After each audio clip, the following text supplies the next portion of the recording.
পবিত্র হজ পালন করতে গিয়ে সৌদি আরবে মোহাম্মদ আবুল কাশেম নামের ৭০ বছর বয়সী আরও এক বাংলাদেশি হজযাত্রীর মৃত্যু হয়েছে।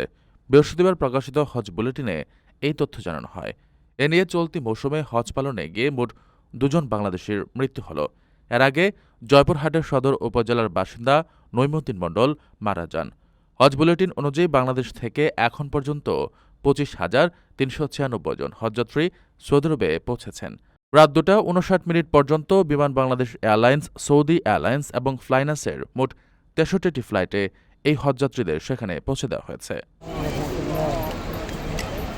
গত ১৮ এপ্রিল ৪১৯ জন হজযাত্রী নিয়ে বিমান বাংলাদেশ এয়ারলাইন্সের প্রথম ফ্লাইট সৌদি আরবের উদ্দেশ্যে ঢাকা ছাড়ে। এ হজ ফ্লাইট চলবে আগামী ২১ মে পর্যন্ত। এরপর হাজিদের ফিরতি ফ্লাইট শুরু হবে ৩০ মে থেকে, যা একটানা চলবে ৩০ জুন পর্যন্ত।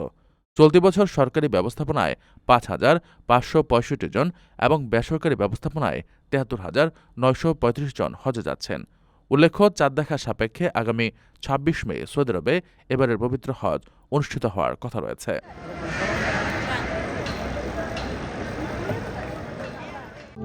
প্রবাসীদের জন্য নির্মাণ হচ্ছে দেশের প্রথম স্মার্ট সিটি, যেখানে থাকছে স্কুল, মসজিদ, হাসপাতাল, সুইমিং পুল, হেলিপ্যাড, পাঠাগার, জিম, সুপারমার্কেট, শিশু পার্ক সহ সকল নাগরিক সুবিধা।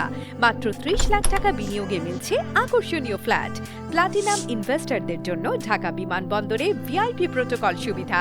বিস্তারিত জানতে যোগাযোগ করুন স্ক্রিনে দেয়া হোয়াটসঅ্যাপ অথবা ইমো নাম্বারে।